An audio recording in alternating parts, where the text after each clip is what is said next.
ಶಂಕರಂ ಶಂಕರಾಚಾರ್ಯಂ ಕೇಶವಂ ಬಾದರಾಯಣಂ ಸೂತ್ರಭಾಷ್ಯಕೃತೌ ವಂದೇ ಭಗವಂತೌ ಪುನಃ ಪುನಃ ಶ್ರುತಿಸ್ಮೃತಿಪುರಾಣಾನಾಂ ಆಲಯಂ ಕರುಣಾಲಯಂ ನಮಾಮಿ ಭಗವತ್ಪಾದಶಂಕರಂ ಲೋಕಶಂಕರಂ ವಂದೇ ತಂ ಸಚ್ಚಿದಾನಂದಂ ಯತಿವರ್ಯಂ ಮಹಾಮತಿಂ ವೇದಾಂತಸಾರಜ್ಞಂ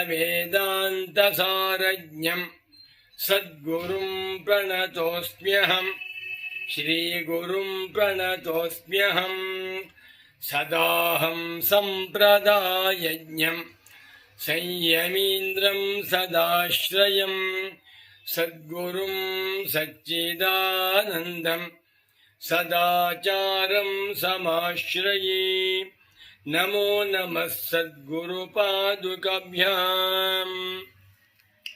ಶಂಕರ ಭಾನು ಚಾನಲ್ ವೀಕ್ಷಕರಿಗೆ ಇಂದಿನ ಕಾರ್ಯಕ್ರಮಕ್ಕೆ ಹೃತ್ಪೂರ್ವಕವಾದ ಸುಸ್ವಾಗತ. ಇಂದು ಒಂದು ಸುಭಾಷಿತವನ್ನು ಆರಿಸಿಕೊಂಡು ಅದರ ಅರ್ಥವನ್ನು ತಿಳಿಸಲು ಪ್ರಯತ್ನ ಮಾಡ್ತೇನೆ. ಮಂತ್ರೇ ತೀರ್ಥೇ ದ್ವಿಜೇ ದೈವೇ ದೈವಜ್ಞೇ ಭೇಷಜೇ ಗುರೌ ಯಾದೃಶೀ ಭಾವನಾ ಯಸ್ಯ ಸಿದ್ಧಿರ್ಭವತಿ ತಾದೃಶೀ. ನಮೋ ನಮಃ ಸದ್ಗುರುಪಾದುಕಾಭ್ಯಾಂ. ಮತ್ತೊಮ್ಮೆ ಹೇಳ್ತೇನೆ. ಮಂತ್ರೇ ತೀರ್ಥೇ ದ್ವಿಜೇ ದೈವೇ ದೈವಜ್ಞೇ ಭೇಷಜೇ ಗುರೌ ಯಾದೃಶೀ ಭಾವನಾ ಯಸ್ಯ ಸಿದ್ಧಿರ್ಭವತಿ ತಾದೃಶೀ. ಇದನ್ನು ಪ್ರಸಿದ್ಧವಾದ ಸುಭಾಷಿತ. ಈ 7 ಪದಾರ್ಥಗಳ ವಿಷಯದಲ್ಲಿ, 7 ವಸ್ತುಗಳ ವಿಷಯದಲ್ಲಿ ನಮಗೆ ಯಾದೃಶೀ ಭಾವನಾ, ಎಂಥ ಭಾವನೆ ಉಂಟೋ ತಾದೃಶೀ ಸಿದ್ಧಿರ್ಭವತಿ, ಅಂಥ ಫಲವಾಗುತ್ತದೆ. ಯಾವ್ಯಾವುದು? ಮಂತ್ರೇ, ಒಂದು ಮಂತ್ರವಿದೆ. ಗಾಯತ್ರಿ ಮಂತ್ರವಿರಬಹುದು, ಶಿವ ಪಂಚಾಕ್ಷರಿ ಮಂತ್ರವಿರಬಹುದು, ರಾಮನಾಮ ತಾರಕ ಮಂತ್ರವಿರಬಹುದು, ಅಥವಾ ವಿಷ್ಣುವಿನ ಮಂತ್ರವಿರಬಹುದು. ಯಾವುದೇ ಒಂದು ಮಂತ್ರ, ಆ ಮಂತ್ರ ಕೇವಲ ಅಕ್ಷರಾತ್ಮಕವಾಗಿದೆ. ಆ ಮಂತ್ರದಲ್ಲಿ ನನಗೆ ಯಾದೃಶೀ ಭಾವನಾ, ಇದು ಸಾಕ್ಷಾತ್ ಪರಮೇಶ್ವರನ ಪಂಚಾಕ್ಷರಿ ಮಂತ್ರ ನಮಃ ಶಿವಾಯ. ಭಾವನೆ ಬಂತ ಫಲವಾಗುತ್ತೆ. ಭಾವನೆ ಇಲ್ಲದೆ ಹೋದರೆ ಮಂತ್ರದಿಂದ ಫಲವಿಲ್ಲ. ನನಗೆ ನಮ್ಮ ಗುರುಗಳು ಯಾವ ಮಂತ್ರ ದೀಕ್ಷೆಯನ್ನು ಕೊಟ್ಟಿದ್ದಾರೋ ಆ ಮಂತ್ರದಲ್ಲಿ ನನಗೆ ಗುರುವಿನ ಭಾವನೆ, ಆ ದೇವತಾ ಭಾವನೆ ತುಂಬಿರಬೇಕು. ಆದ್ದರಿಂದಲೇ ಮಂತ್ರಗಳನ್ನು ಗೋಪ್ಯವಾಗಿ ಹೇಳ್ಕೋ ಅಂತ ಹೇಳ್ತಾರೆ, ಬಹಿರಂಗವಾಗಿ ಹೇಳಬಾರ್ದು.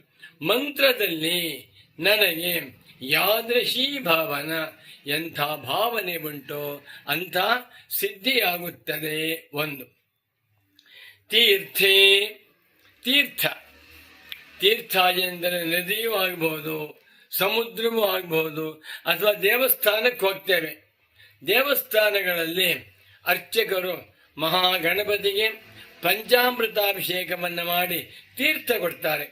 ಆ ತೀರ್ಥವನ್ನು ಸ್ವೀಕಾರ ಮಾಡುವಾಗ ಮಹಾಗಣಪತಿಯ ತೀರ್ಥ ಅಥವಾ ನಂಜನಗೂಡಿನ ಶ್ರೀಕಂಠೇಶ್ವರ ಸ್ವಾಮಿಯ ತೀರ್ಥ, ಆ ಭಾವನೆ ಬರಬೇಕು. ತೀರ್ಥವನ್ನು ತೆಗೆದುಕೊಳ್ಳುವಾಗ ಅದು ಒಂದು ದೇವರ ಮೈಯನ್ನು ತೊಳೆದಿರುವಂಥ ಕೊಳೆ ನೀರದು. ಆದರೆ ನನ್ನ ಭಾವನೆ ಏನು? ಪವಿತ್ರವಾದ ತೀರ್ಥ, ಪರಮೇಶ್ವರನ ತೀರ್ಥ, ಗುರುಗಳ ಪಾದುಕಾ ತೀರ್ಥ ಎನ್ನುವ ಭಾವನೆಯಿಂದ ಆ ತೀರ್ಥವನ್ನು ಸ್ವೀಕಾರ ಮಾಡಿದರೆ ನನಗೆ ಅದರಿಂದ ಒಳ್ಳೆಯ ಫಲವಾಗುತ್ತದೆ. ಮಂತ್ರೇ ತೀರ್ಥೆ ದ್ವಿಜೇ. ಬ್ರಾಹ್ಮಣ, ನಮ್ಮ ಮನೆಯಲ್ಲಿ ತಂದೆಯವರ ಶ್ರಾದ್ದವಾಗ್ತಾ ಇದೆ. ಆ ಶ್ರಾದ್ದ ಕರ್ಮಕ್ಕೆ ಯೋಗ್ಯರಾದಂಥ ಬ್ರಾಹ್ಮಣನ ಕರೆಸಿದ್ದೇನೆ. ಆ ಬ್ರಾಹ್ಮಣರಲ್ಲಿ ನನಗೆ ಪಿತೃಭಾವನೆ ಇರಬೇಕು. ಪಿತೃ ಪಿತಾಮಹ ಪ್ರಪಿತಾಮಹ ಭಾವನೆ ಬಂದಾಗ ಮಾತ್ರ ಪ್ರಯೋಜನವಾಗಿದೆ. ಈ ಬ್ರಾಹ್ಮಣರು ನಮ್ಮನೆ ಪಕ್ಕದಲ್ಲೇ ಇದ್ದಾರೆ, ಅಂಗಡಿ ವ್ಯಾಪಾರ ಮಾಡ್ತಾರೆ ಎಂದು ಭಾವನೆ ಬಂದ್ಬಿಟ್ಟು ಹೋಯ್ತು. ವಿಪ್ರರಲ್ಲಿ ಬ್ರಾಹ್ಮಣೋತ್ತಮರಲ್ಲಿ ನಮಗೆ ಸಾಕ್ಷಾತ್ ವಾಮದೇವ ಮಹರ್ಷಿಗಳು ಬಂದಿದ್ದಾರೆ ಎನ್ನುವಂಥ ಭಾವನೆ ಬೇಕು. ಪುರೋಹಿತನ ಕರೆಸ್ತೇವೆ. ಆ ಪುರೋಹಿತರು ಅಷ್ಟು ಮಂತ್ರವೇತ್ತರಲ್ಲ, ಬುದ್ಧಿವಂತರಲ್ಲ. ಆದರೂ ನನಗೆ ಆ ಪುರೋಹಿತರ ವಿಷಯದಲ್ಲಿ ವಸಿಷ್ಠರೇ ಬಂದಿದ್ದಾರೆ ಎನ್ನುವ ಭಾವನೆ ಉಂಟಾದರೆ ಅದರಿಂದ ಒಳ್ಳೆಯ ಫಲವಾಗುತ್ತದೆ. ಮಂತ್ರೇ ತೀರ್ಥೇ ದ್ವಿಜೆ ದೈವೇ ದೇವತೆಗಳು. ನೂರಾರು ದೇವಸ್ಥಾನಗಳಿವೆ. ಆ ದೇವಸ್ಥಾನಗಳಲ್ಲಿ ನೂರಾರು ದೇವರಿದ್ದಾರೆ, ದೇವತಾ ವಿಗ್ರಹ. ಆ ದೇವತೆಗಳ ವಿಷಯದಲ್ಲಿ ನನಗೆ ಎಂಥ ಭಾವನೆ ಬರುತ್ತದೆಯೋ ಅಂಥ ಫಲವಾಗಿದೆ. ಗಣಪತಿ ದೇವಸ್ಥಾನಕ್ಕೆ ಹೋದ್ವಿ, ದೊಡ್ಡ ಗಣಪತಿ ದೇವಸ್ಥಾನ, ಶಕ್ತಿಯುಕ್ತವಾಗಿರುವಂಥ ಮಹಾಗಣಪತಿಯ ಅನುಗ್ರಹದಿಂದ ನನಗೆ ಆರೋಗ್ಯ ಬರುತ್ತದೆ, ನನಗೆ ಮದುವೆಯಾಗುತ್ತದೆ, ನನಗೆ ಮಕ್ಕಳಾಗುತ್ತದೆ. ಈ ಮಹಾಗಣಪತಿ ಶಕ್ತಿಯುಕ್ತವಾದಂಥ ಮಹಾಗಣಪತಿ ಎನ್ನುವ ಭಾವನೆ ಬರಬೇಕು. ನಮ್ಮ ಮನೆಯಲ್ಲಿ ಶಾಲಿಗ್ರಾಮವಿದೆ. ನರಸಿಂಹ ಶಾಲಿಗ್ರಾಮವಿರಬಹುದು, ವಿಷ್ಣು ಶಾಲಿಗ್ರಾಮವಿರಬಹುದು. ಆ ಶಾಲಿಗ್ರಾಮದಲ್ಲಿ ನನಗೆ ಸಾಕ್ಷಾತ್ ಮಹಾವಿಷ್ಣುವಿನ ಸನ್ನಿಧಾನವಿದೆ ಎನ್ನುವ ಭಾವನೆ ಬರಬೇಕು. ಭಾವನೆಯಿಂದ ಫಲವೇ ಹೊರತು ವಸ್ತುವಿನಿಂದ ಫಲವಲ್ಲ. 4 ಮಂತ್ರೇ ತೀರ್ಥೇ ದ್ವಿಜೇ ದೈವೇ ದೈವಜ್ಞೇ ಜ್ಯೋತಿಷ್ಕರು. ನಮ್ಮ ಪುರೋಹಿತರು ನಮಗೆ ಶ್ರೇಷ್ಠರಾದಂಥ ಜ್ಯೋತಿಷ್ಕರು. ನಮ್ಮ ಮನೆಯಲ್ಲಿ ಈ ಜ್ಯೋತಿಷ್ಯರ ಮಾತಿನಂತೆ ನಾವು ಮದುವೆ ಮಾಡ್ತಾ ಬಂದಿದ್ದೇವೆ. ಎಲ್ಲ ಚೆನ್ನಾಗಿದ್ದೀವಪ್ಪ.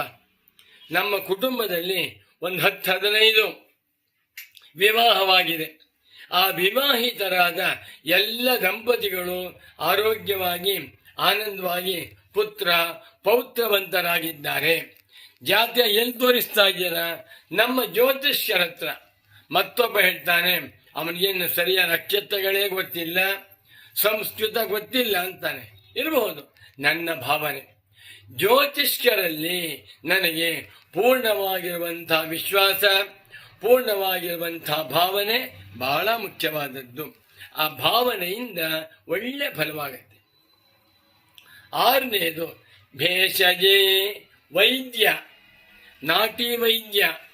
ಏನೋ ನೀರು ಹಾಕ್ಬಿಟ್ಟು ಕೊಡ್ತಾನೆ, ಯಾವುದೋ ಪುಡಿ ಹಾಕ್ಬಿಟ್ಟು ಕೊಡ್ತಾನೆ, ಇದನ್ನು ದಿನಕ್ಕೆ 3 ಸಲ ತಗೊಳ್ಳಿ ಒಳ್ಳೆಯದಾಗುತ್ತೆ ಅಂತಾನೆ. ನಾನು ಶ್ರದ್ಧೆಯನ್ನು ತಗೊಂಡ್ರೆ ಆರೋಗ್ಯ ಬಂತು. ಅವರ ಮನೆಯವರಿಗೆ, ಅವರ ಹೆಂಡತಿಗೆ, ಮಕ್ಕಳಿಗೆ, ಅಳಿಯಂದ್ರಿಗೆ ಅದರ ಮೇಲೆ ಭಾವನೆ ಇಲ್ಲ. ಅವನು ಪ್ರಸಿದ್ಧನಾದ ವೈದ್ಯನಾಗದೇ ಇರಬಹುದು. ನನಗೆ ಆ ನಾಟಿ ವೈದ್ಯನಲ್ಲಿ ತುಂಬ ನಂಬಿಕೆ ಇದೆ. ಅವರ ಮನೆಯವರಿಗೆ ವಿಶ್ವಾಸವಿಲ್ಲ. ನೆಗಡಿ ಬಂದರೆ ದೊಡ್ಡ ಡಾಕ್ಟರ್ ಹತ್ರಕ್ಕೆ ಹೋಗ್ತಾರೆ. ನಿಮ್ಮ ತಂದೆಯೇ ಇದಾರಲ್ಲ ಅಂದರೆ ಯೋಗ್ಯವಿಲ್ಲ ಅಂತಾನೆ. ಆದ್ದರಿಂದ ವೈದ್ಯನ ವಿಷಯದಲ್ಲಿ ನನಗೆ ಒಳ್ಳೆ ಭಾವನೆ ಇರಬೇಕು. ಇವರೇ ಧನ್ವಂತರಿಗಳು, ಇವರೇ ಅಶ್ವಿನಿ ದೇವತೆಗಳು. ಏನು ಔಷಧಿ ಕೊಟ್ಟರೂ ಕೂಡ ಅನುಕೂಲವಾಗುತ್ತೆ.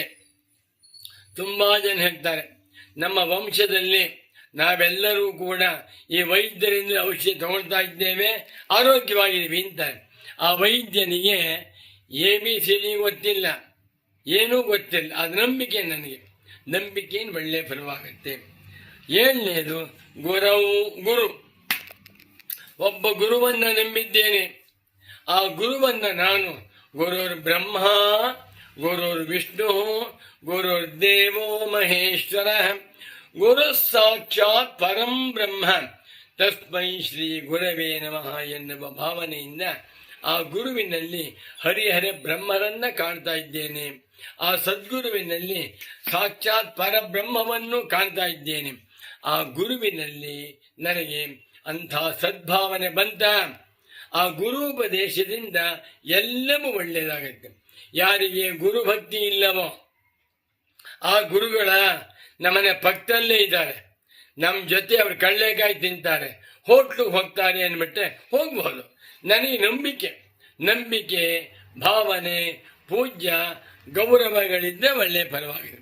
ಇಂಥವರ ವಿಷಯದಲ್ಲಿ ಮಂತ್ರೇ ತೀರ್ಥೇ ದ್ವಿಜೇ ದೈವೇ ದೈವಜ್ಞೆ ಭೇಷಜೆ ಗುರೌ 7. ಇವರಲ್ಲಿ ಯಾದೃಶಿ ಭಾವನಾ